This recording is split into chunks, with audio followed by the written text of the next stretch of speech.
Graniola. This is the Graniola channel, and I'd like to tell you a folk tale. Up until a few weeks ago, I had imagined that we'd be a little bit less at the mercy of the virus by now. I was planning to visit Argentina in October, but it's not going to happen. I would, however, like to share with you a tale from that country. This story about a well-celebrated folk heroine is called Mother's Milk.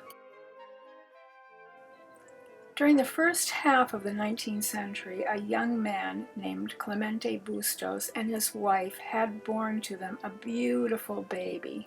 They lived on a small farm and could not have been happier. However, this happiness only lasted for a short time.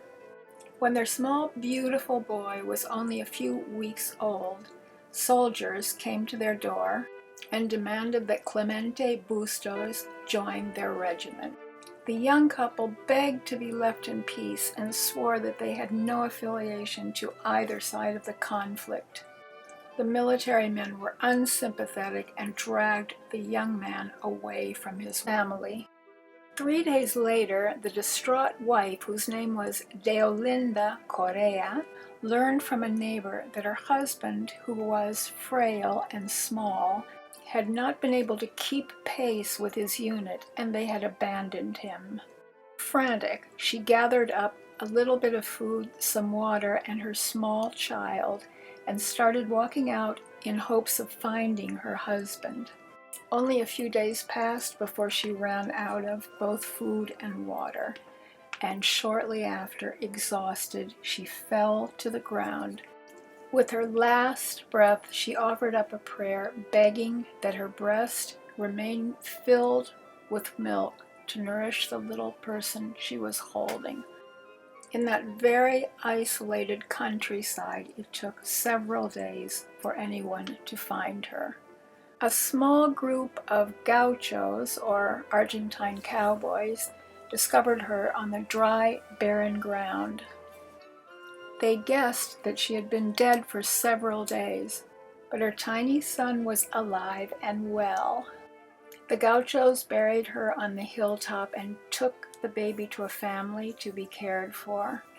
The story of the wondrous suckling of the miracle milk spread rapidly.